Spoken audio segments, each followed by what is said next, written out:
I am joined by this week's TU Athlete of the Week, Joe Moran from the Taylor baseball team. He did a little bit of everything last week for the Trojans in their 6 games, both on the mound and at the plate.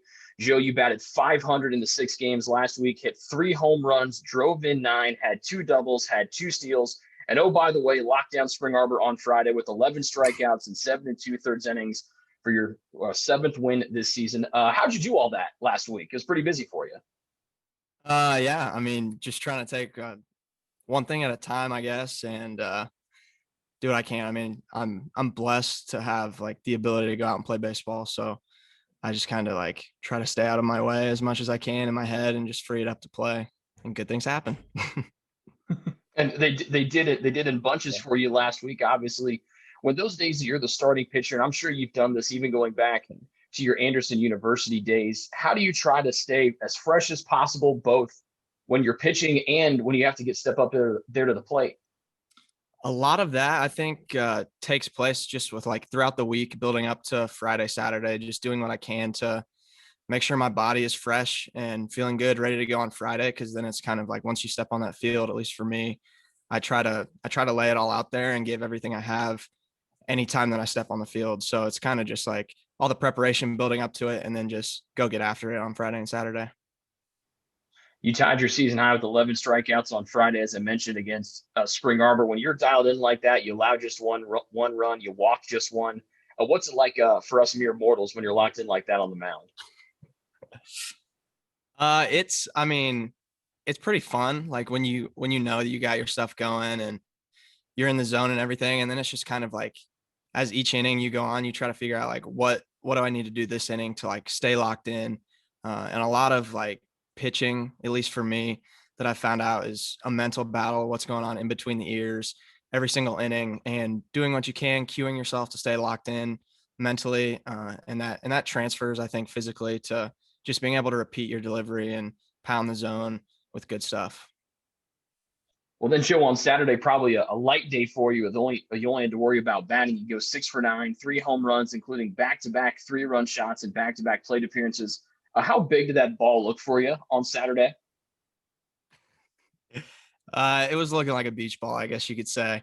I really felt like I was in a good spot with my swing, and I've just been trying to keep things as simple as possible. And one of the things that Coach Gould also like oftentimes talks to us about as hitters is just like simplifying our approach, going up and freeing ourselves up to just go and hit balls hard, and that's really what I try to do. And I just honestly, I get up there and I was just telling myself to stay back and let it rip and try to hit balls hard every single time I was up there. And from like a confidence standpoint, I also went up there just knowing that those guys at Spring Arbor didn't have anything that they could get past me to beat me, honestly. And that's like the approach that I take up there every time, no matter whether we're facing the New York Yankees and someone's throwing 100 miles an hour, or whether we're playing Spring Arbor or whoever it is. That's kind of the approach and the mentality I take into the box, and I think it helps. You look at your entire season. I mentioned you're a grad transfer from Anderson University. You're tied for the Crossroads League lead in home runs with 12, and you're on pace on the mound to become the second Taylor pitcher ever to record over 100 strikeouts in a single season. How much fun has been this first year for you here at Taylor?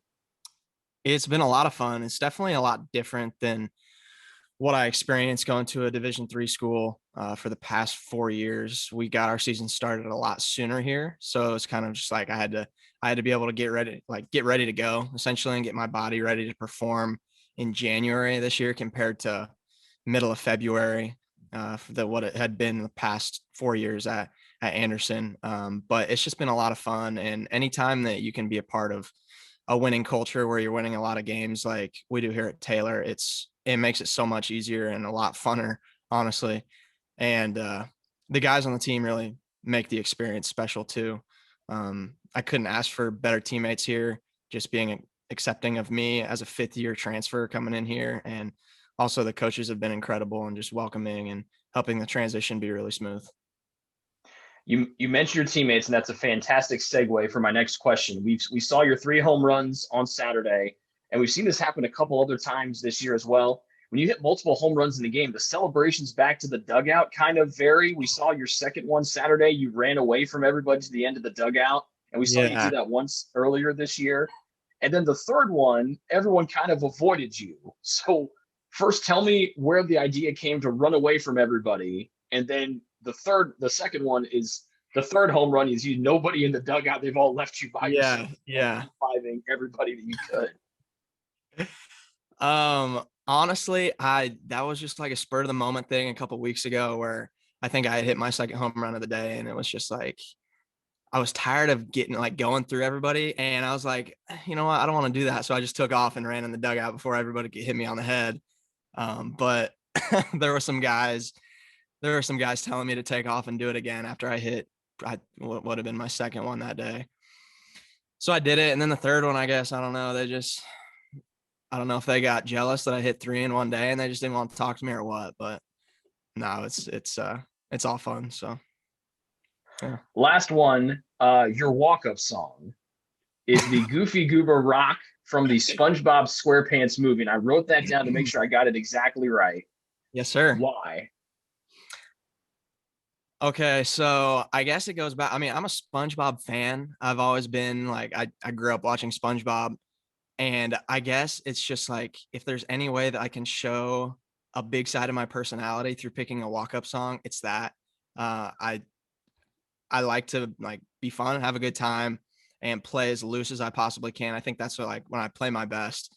And picking something like that is just a way of me, honestly, every time I'm walking up to the plate, like hearing that, being able to be like, okay, like no matter what situation like the game dictates, just to be able to like hear that and honestly free up like my mental space to be able to just take a deep breath and realize I'm still out here playing baseball, a game that I love, and I'm trying to have fun all in the same time. And yeah, that's kind of the motivation I got to pick that song. And I mean, honestly, you cannot tell me that song is not a good song. I mean, come on. How does that? I mean, it gets the blood pumping anytime I hit a home run, and you play it again when I'm rounding second base. I mean, that's just electric.